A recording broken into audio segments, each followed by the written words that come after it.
And the mantras, occupying the mind and the tongue with the mantras,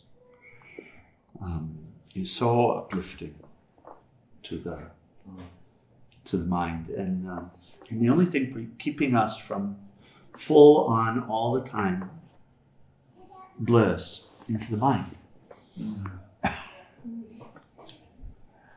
So, and it's not the mind itself, it's the contents of the mind. It's what the mind is stewing in. Okay, Gita Dhyanam.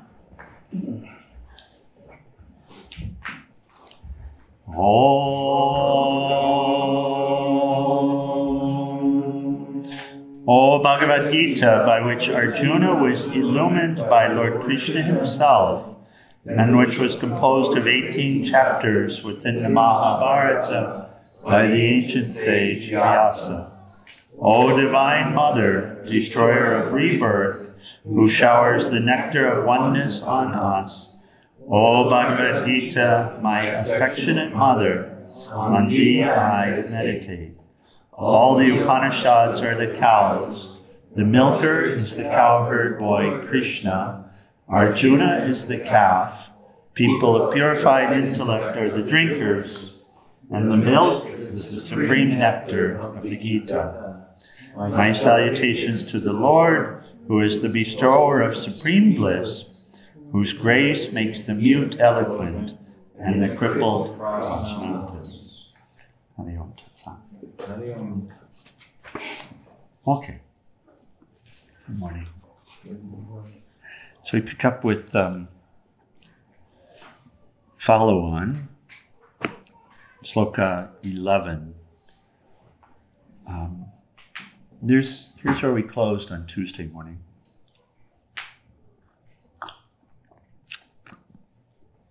With this sutra, and we're discussing the concept, what's being shared.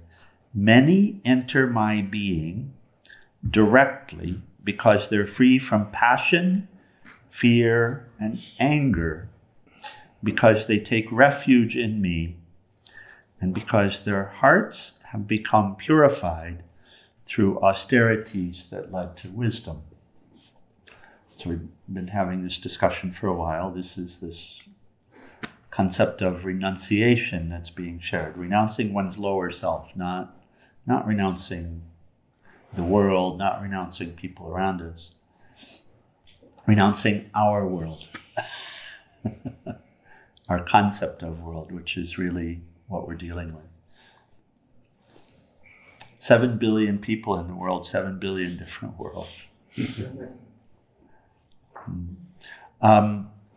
This sutra, by the way, I was reminded this morning, somehow, I had shared within this group the Beatles song, I, Me, Mine. So did anyone listen to it? Yeah, I've heard it many times. Yeah, okay. That was George Harrison speaking of. Yeah, of course. And that was influenced in great part by this sutra, this one that we just read. The one that we just read. I, me, mine. It never seems to stop. I, me, mine. This inner, and it's all people talk about. Mine, this. I did that. My family, my tribe, mine, I, me, mine. Many enter my being directly because they're free from passion. That's this I-ness, mine-ness, fear, and anger, because they take refuge in me, and because their hearts have become purified through austerities that led to wisdom. Okay. So we continue. However people sincerely call on me, I come to them and fulfill their heart's desires. They use many paths to reach me, knowingly or unknowingly. We'll pick up some commentary here from Swami Chinmayananda this morning from the Holy Gita, Sloka. He takes very much the Vedantin view, very straightforward yoga psychology here. It says, attachment and aversion, raga dvesha. Remember we were discussing a couple of days ago that attachment or feeling drawn to something pleasurable is not different than aversion or feeling pushed away from something. It's not different. Sometimes we'll just talk about attachment and we'll think, like the passion, the pleasures, the things that I want. And we'll think it's just that. That's all that's being discussed, but it's not. It's both. Does that make sense? Yeah. It's both the attachment and the aversion. They're the same. They're the same. When I want this, then there's something else I don't want. Right? So it's all this I, me, mine. It's all of this personal passion, personal passionate engagement with the objects. So attachment and aversion are not the weaknesses of the Lord. He starts out the commentary there. Does that make sense? Yeah? Okay. So it's in the mind. That's what I got. He is a mass of dynamism, the source of all activities and achievements. We are given the equipment through which we can, as we like, invoke the infinite mind. If we rightly invoke and carefully use the equipments as a reward for our intelligent self-application, we can reach the goal of our activities. If we misuse them, the very same divine force can be the cause of our utter disaster. So, we've done this once, a few weeks, something like that. Just, it might help to touch it. If you just lift up your hand for a moment, move it around.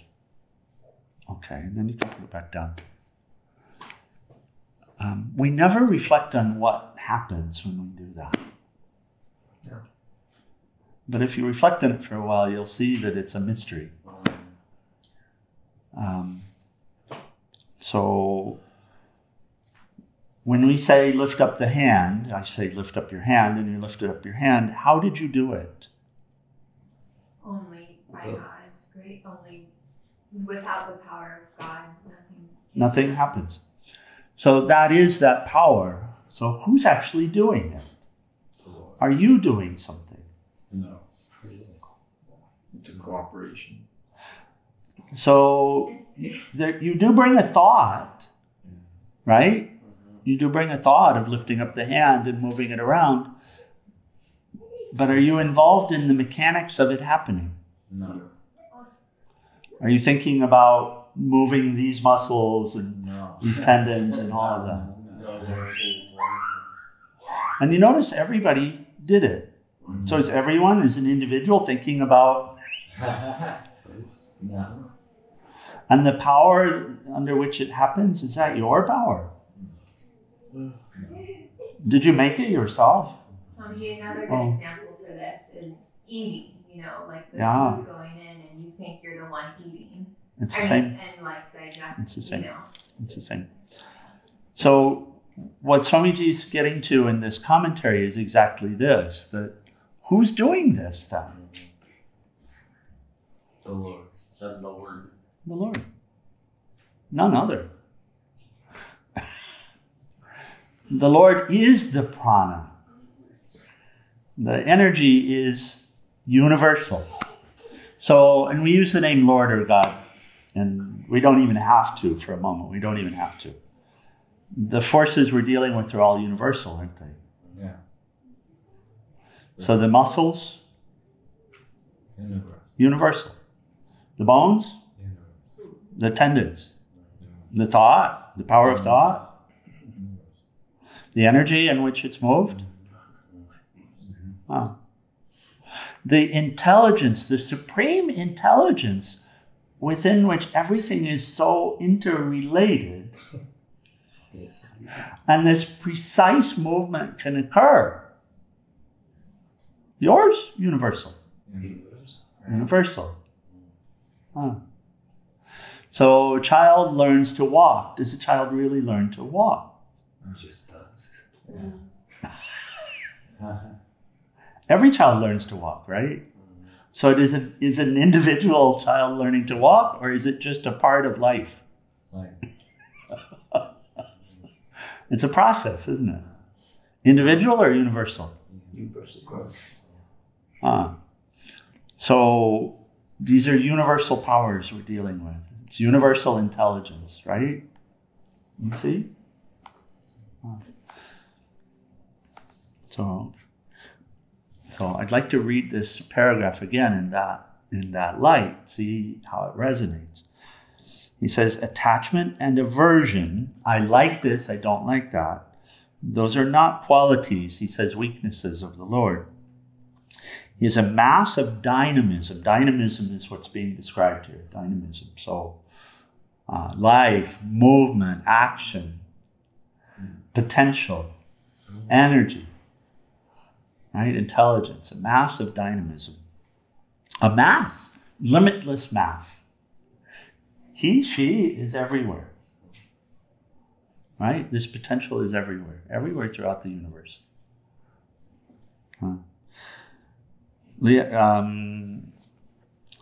Musk, what's his first name? Elon is wanting to take us to the moon, or to Mars rather. When we get to Mars, will all of these universal potentials be there? Yeah. Oh. So he is a mass of dynamism, the source of all activities and achievements. Does that resonate? Yeah. All activities and achievements only come within this mass. Does that make sense? Oh. So that's why I said it's not the name, it's the mass. It's not about the name. We can call it what we will. We can call them universal powers or energy, but what we call God is the totality of all of this. It's a name for it. It's not some independent truth. We are given the equipment, right? In this individual will, this individual ego, you're given what equipment? The use of in the body. All of this universal equipment. Oh yeah. Which is only ever owned by the universal. Which is only ever operated by the universal. But you're given it as steward. As a steward. Which we can, as we like, invoke this infinite mind. So when you did this, you are invoking the infinite mind. Which is the puppeteer of this. That's like, Is that something? yeah. That's incredible. Uma Devi? Is that? That helps to dissolve. It's quite something, isn't it? Yeah. And you can invoke this infinite mind however you choose. Yeah. Because the infinite mind serves you. Yes. And it does what you wish. And if we can take time to think about that, it really helps to dissolve. That's it. That's it. When you realize the power you have in your hands.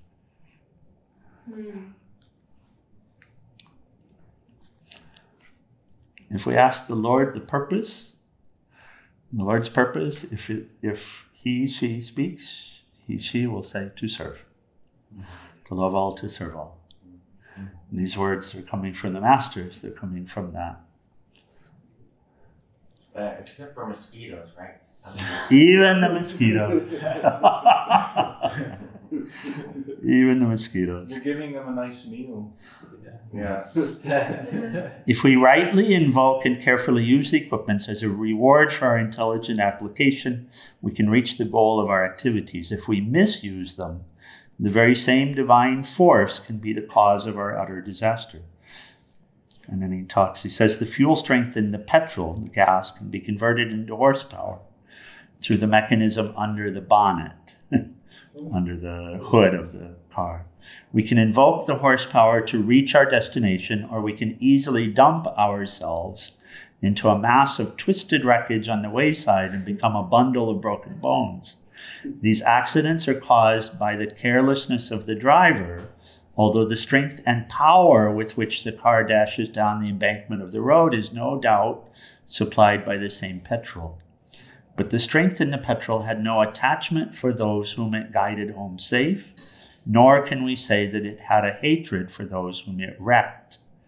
With neither attachment nor hatred, the petrol gives its power when invoked through the mechanism of the engine, and how to make use of the power depends upon us and our wisdom in employing it.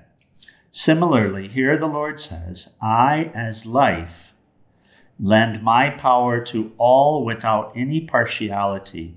In whatever form they invoke me, in that form I serve them. Yes. But it's only the one.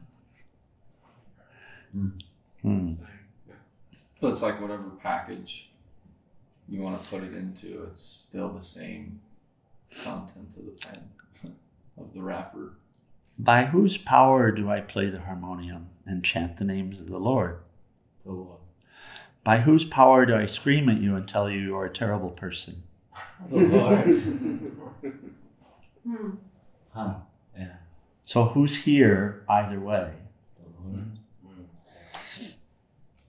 An electric plug in the house can be made to use of to hear a song over the radio, to cool ourselves with the breeze of a fan, to boil water, to cook, or to warm the water with the heater. It all depends upon what instrument we plug into it. It is never possible that electricity flowing through the fan of its own accord can start emitting fire or light. Similarly, the unmanifest eternal force of life can be invoked, and it shall fulfill all desires through us according to the type of our invocation.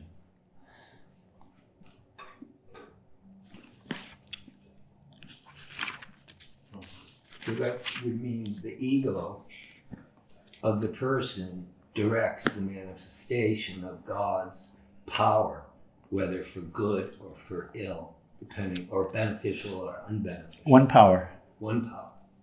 One power, one intelligence, one life, which are all universal. Yes. Invoked, as it were, by an individual. Invoked, by as it were, by an individual. ego. When taking oneself to be individual. Right. Oh. So a little more on the same line here. They who long for satisfaction from actions in the world make sacrifices to the gods, because satisfaction is quickly obtained from actions in the world of objects. I'll read it this way, this translation. In order to succeed, people worship the gods. Success soon comes by actions in the world. Now, in the West, we could say, well, I don't worship any gods, but it's not so. Which gods do I worship? Money, power. Yeah, money, power, all those. Those are also devas. Oh, that's right, the Lord and treasure. Those are also factory supervisors. Right. We'll faith on them. So we might relate to them in a different way. Whose money is it? Lord. Just use it. From who does it come? The Lord. So when we worship money, are we not worshiping a form of the Lord? Yes. And the person reaps the reward. And the person reaps the reward. Right. Yeah, limited as it is. Correct. Through action, through the worship, Worship. and then the sacrifice, That's the manifestation of God. yajna, then money. The form of the Lord, or some other form of the Lord. Oh, Right? yeah.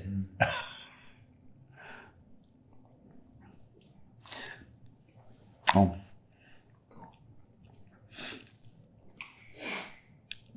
So Swamiji says, if the Atmic force, the soul force, this massive dynamism. Guides us on both the path of good and the path of evil, then how is it that in this world of ours, we see but a rare few who are honestly trying to travel the path of righteousness, while the majority are pursuing the road of evil?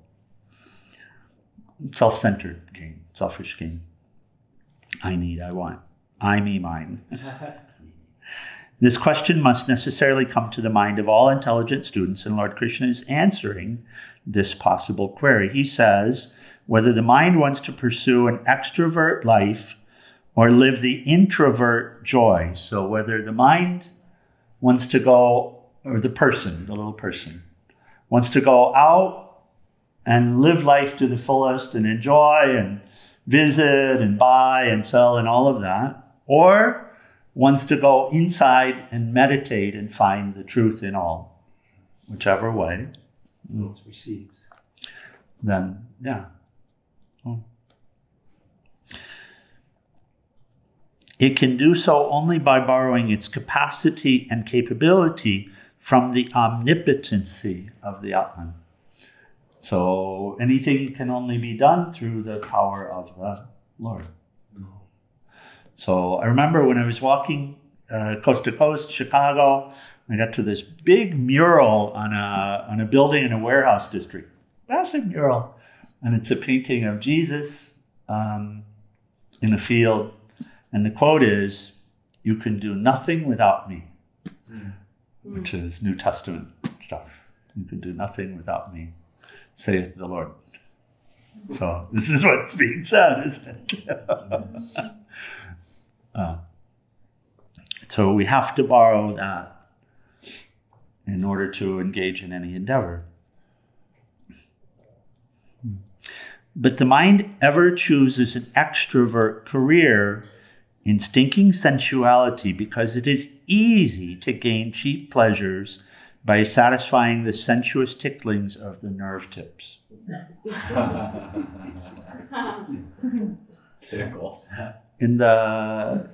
So Lord Krishna said, the second half of the shloka, because satisfaction is quickly obtained from actions in the world of objects. So the formula is, you worship me in any form you choose, and then you act, you sacrifice and action are one. So we understand the highest meaning of yajna is to make sacred, to make holy. So to give of this in order to divinize, in order to make it sacred. That's the highest one. But also we're always sacrificing. You can't have anything without giving something. Is it true? Is it correct? Mm-hmm. So whatever you want to have, you have to give to get it, right? What are you giving? Time, energy, all of that. Okay, so that's the process being described. So ask and you shall receive. Ask and you shall receive. Whatever it is. Whatever it is you want. Yes. And because it's easy to have the sense pleasures, the process is at work and it's easy to gain them, right? How easy is it? How easy it is to have a little bit of money? Yes. Pretty dry. Yeah. It's good work. How easy is it to get that sushi that you want? You go to a sushi place and Sushi bar. Right? It's not that hard, right? Brad, this is what you had been struggling with, right? It's really not that hard to get some money to get a nice house, is it? You just worship and you give of yourself, not realizing, of course, Sacrifice. what this relationship is and who really owns the stuff I'm giving. Yeah. That's So he says, this is the cause for sensuality in the world. The mind, through the senses, is outgoing. We really genuinely, we talked about it in Mataji's workshop yesterday, Tattva Bodh. We talked about Vairagya coming naturally. So it will come naturally. Vairagya is dispassion. When we reach the point where we're not interested in the objects and experiences, not so much because why? learn the lesson. because they're temporal. They don't fulfill. So, but that vairagya is required in order to turn within, because otherwise it's so easy to live this sensual life. It says this is the cause for sensuality in the world, and Krishna explains why a majority of us, in spite of our best efforts, live a life of animal passions, because success resulting from action is quickly attained in the human world. On this globe of ours, the quickest results are gained when our sense organs come in contact with their desired objects as the results of deliberate actions. Since the sensuous life is a life of least resistance, though of cheap pleasures, the ordinary person, in her keen appetite for joy and peace, wastes her spiritual strength in hunting after, procuring, and enjoying the fleeting sense objects. The truth of the statement is well within the experience of each one of us. We understand what he's saying. We can all see the truth of what he's sharing, right? It's within, we have the experience to see it. He says, this passage should not be understood to say, only to say that worldly success is easily gained, but that, as persons, we can intelligently plan our actions in such a way that we can, out of our actions, create or compel nature to yield a greater dose of happiness than the members of the vegetable and animal kingdoms.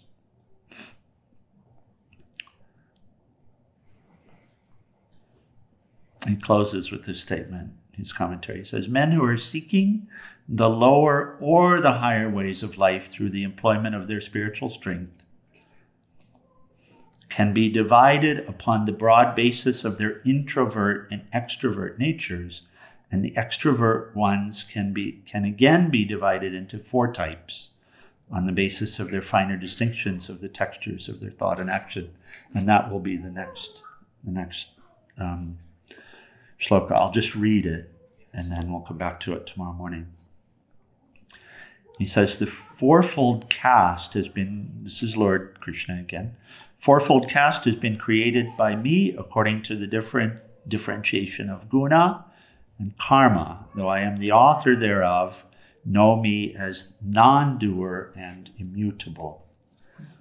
So we'll come back to that concept tomorrow. Okay, questions, comments?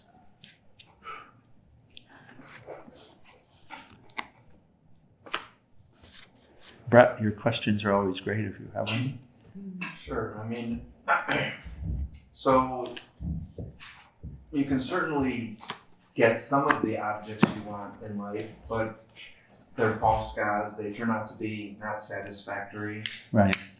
It's impossible to get all of them.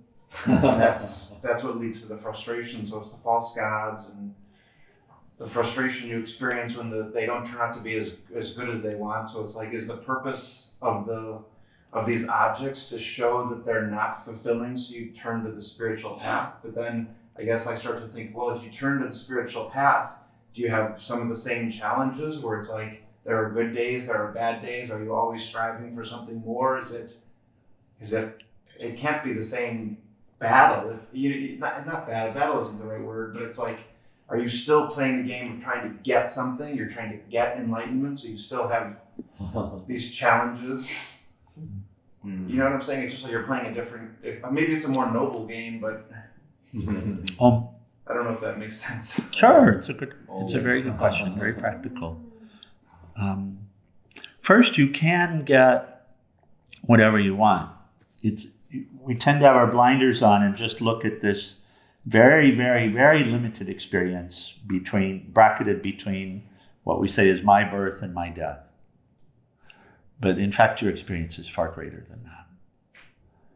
So there have been countless of those cycles. And we can even see it in the baby, because very early on we'll see the personality which has been cultivated from prior experience. So not interested in something, what does that mean now? If you give it to them, they're just not interested. It means checked that box already. And when we look at the equipment, the mental equipment, we do see that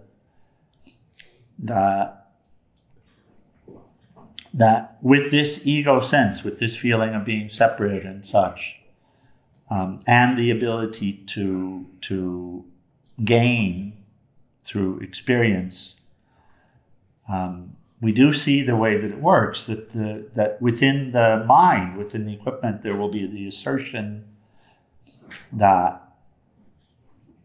take anything, take any engagement, money, power, whatever, that some amount which was earlier thought to satisfy it won't do it, but that more will do it. And so how long do we continue on that before finally we realize that no amount will do it? How many birds? I don't know, but it's several. And then of course, still under the sway of individuality, then it will go from that to something else, to some other desire, some other self-centered desire. So this is said to be the process of evolution. This checking the boxes, this process of learning. There's a beautiful quote from Swami Shivananda that yoga, what we're engaged in, this spiritual practice, spiritual life, what we're engaged in, asking these questions, having morning satsang, evening satsang, continually coming back, doing this self-inquiry, looking at the veracity of the scriptures and what's being shared, and as through the window of our own experiences, like this whole process called yoga. It's called yoga, the process, one of the names in all the different traditions. Swami Shivananda says yoga is the intensification of man's natural evolution. Yoga is the intensification of man's natural evolution, meaning that it has the potential to speed up the process, which on its face, of course, will be more painful, not less. Because if you take a certain amount of pain and you put it in a shorter period of time. Yes. Which is why, and I'm not seeing Patanjali Yoga Sutras here. Is it here? Yeah, it's here. Okay, look, please, we must read this. Which is why, and this will help with the question you're asking. Accepting pain as help for purification, study of spiritual books, and surrender to the Supreme Being constitute yoga in practice. That's the first sutra of the book on practice from the Patanjali Yoga Sutra. So exactly what we're discussing, which is when we come to recognize that the issue that we're dealing with is not a universal issue, but a very personal issue. When we come to realize that the issue, the cause of unhappiness, the cause of suffering is very personal, it's not universal. And we come to realize that there is a relationship between personal and universal. And that at the core, I am that universal, because everything here is the universal. And so I'm certainly borrowing or leveraging that universal in order to run my little show. But me running my little show is causing me to suffer.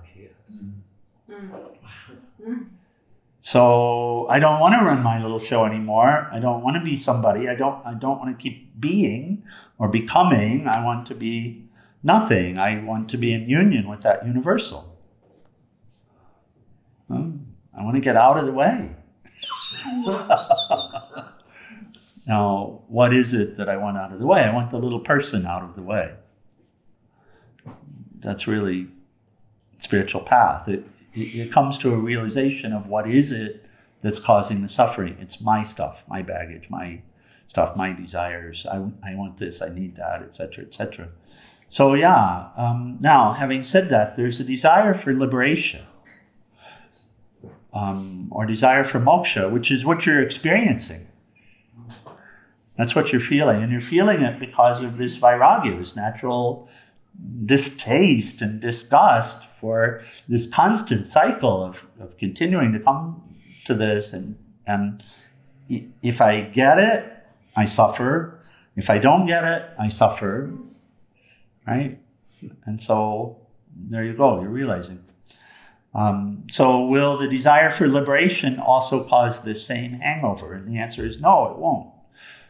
Swami Shivananda says beautifully, and this came up yesterday, that the desire for liberation is actually not a personal desire. It's a desire to be free of personal desires. It's a desire to be free of the person. And so now there are limited, and as we make this commitment to spiritual path and really take the steps, we discover course correction, need for course correction along the way. Even when I desire to breathe properly in order to be present,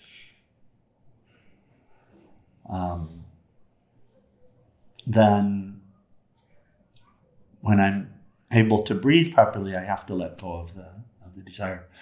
If I desire to be happy and I want to live life in order to be happy, that's going to be great progress. I used to think that money would provide happiness, but then I forgot that I was living life to be happy. And I started living life to get money instead. If I would have remembered that I was living life to be happy, I would have given up on the quest of money far sooner. I would have seen through it. So desire to be happy is a beneficial desire, relatively beneficial desire. If you actually bring that to the front and you see, then what will it take to be happy? Well, happiness is inside. You see, if happiness is inside. So to be happy, I have to let go of stuff. I mean, if you have the desire to be happy and it's in the front, it'll be helpful. Does that make sense? More helpful than the limited desires that are supporting it. But then finally we learn on spiritual path. The teachers will tell us, and we learn by doing that. Actually, to be happy, it will require us to desire others' happiness and not our own, and to work for the happiness of all instead of our own happiness. But that's okay, then you know the rules. Then you know the rules. You don't quit playing the game because you know the rules, but knowing the rules is wonderful. Oh. Okay. Let's close with the final prayers and archery. Page 174.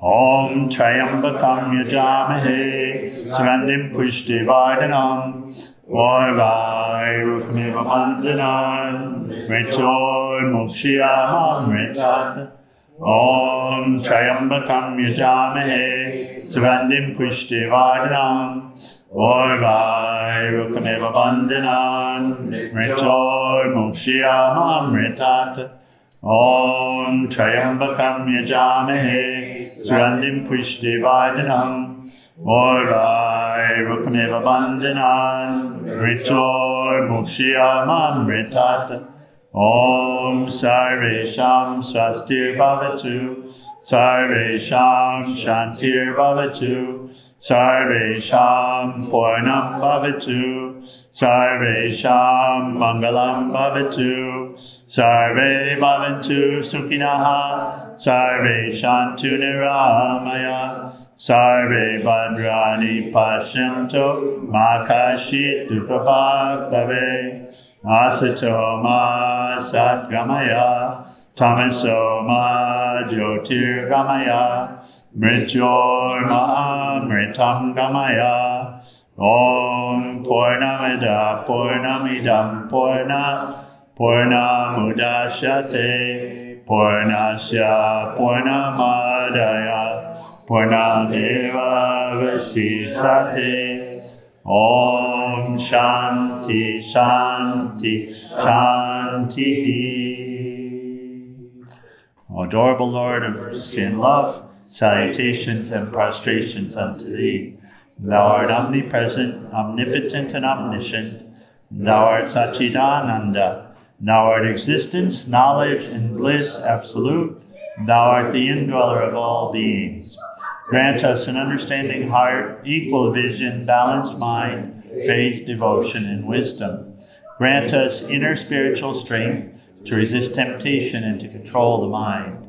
Free us from egoism, lust, anger, greed, hatred, and jealousy. Fill our hearts with divine virtues. Let us behold thee in all these names and forms. Let us serve thee in all these names and forms. Let us ever remember thee. Let us ever sing thy glories. Let thy name be ever on our lips. Let us abide in thee forever and ever. Below Satguru Shivananda Maharaj Ki. Salutations to all the saints and sages of all traditions. Jai.